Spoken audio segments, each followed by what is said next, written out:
Today we're talking all about birth plans. Should you write one? Are they even worth it? Short answer, yes, but maybe not for the reasons you think. If you don't know me, my name is Julia. I'm a birth doula and hypnobirthing educator, and I created this channel to inspire and encourage women to have positive birth experiences. Birth plans often get a bad rap, and I can understand why, because when you come in with a checklist of 45 different things that you must hit and everything must go perfectly, we're setting ourselves up for disappointment. A birth plan doesn't have to be about tight control. It can be a clear and concise way that you can communicate your preferences with your providers, especially when you're in the throes of labor, for your support partner, your doula, to remember what is important to you so that they can communicate with your providers. I've worked with a few midwives who reframe the idea of a birth plan to, what are your birth hopes and dreams? What are you hoping to get out of this? What is really important to you?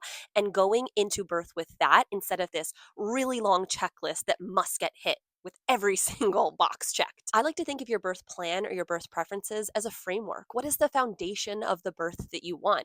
Should it have specifics on it? Yes, absolutely. Not so much that it's I have to do this or I should do that, but what is the framework for which you want to deliver your baby? Think of creating a birth plan like planning for an outdoor wedding. You have the seating, you have the flowers, the music, the cake, and even if it rains, that planning is still important, but maybe you have to shift. Maybe you have to be a little more flexible and you have to have the wedding inside or wait till the rain passes. But that doesn't mean that all the prep and planning that you did wasn't worth it. The mistake isn't prepping and planning, it's expecting that this plan will give us complete and total control. Birth is more like a dance than a checklist, but it's helpful to know the moves of the dance so that you can boogie all night. Now, if you are going to write a birth plan, what should you include? What should it look like so that your providers will actually read it? First thing that I would recommend is to keep it to one page.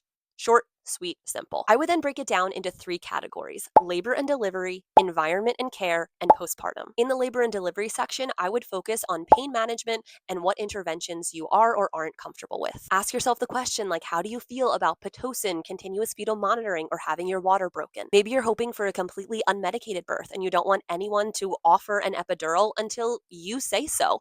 Put that in your birth plan. In the environment and comfort section, including things like how you want the atmosphere to be. Maybe you dim the lights. Maybe you want all the monitors muted. Maybe you don't want any students in the room. And then thinking about the comfort measures. What are the tools that you are going to use to help you cope through contractions? Is it position changes? Are there any specific positions that you feel really comfortable with?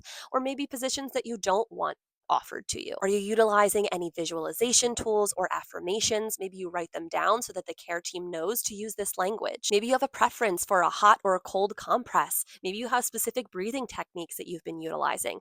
This is where all of that goes. And the postpartum care section is that immediate postpartum period right after you deliver. Maybe you include things like immediate skin to skin contact, or you want to try the breast crawl and have your baby self-attach. Maybe you don't want your baby wiped down or have your baby have a hat.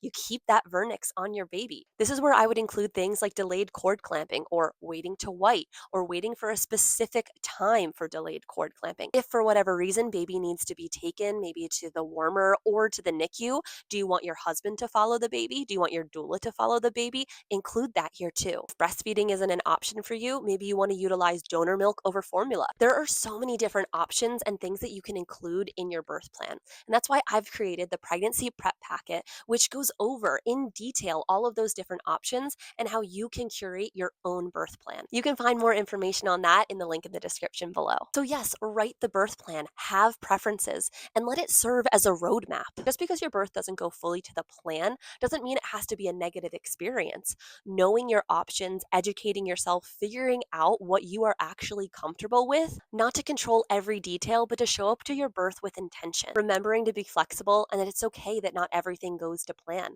I think the real power is knowing your options and feeling supported throughout. Well, that's all for me today. Please like, comment, and subscribe. And remember that you are wise, you can do this, and your birth matters.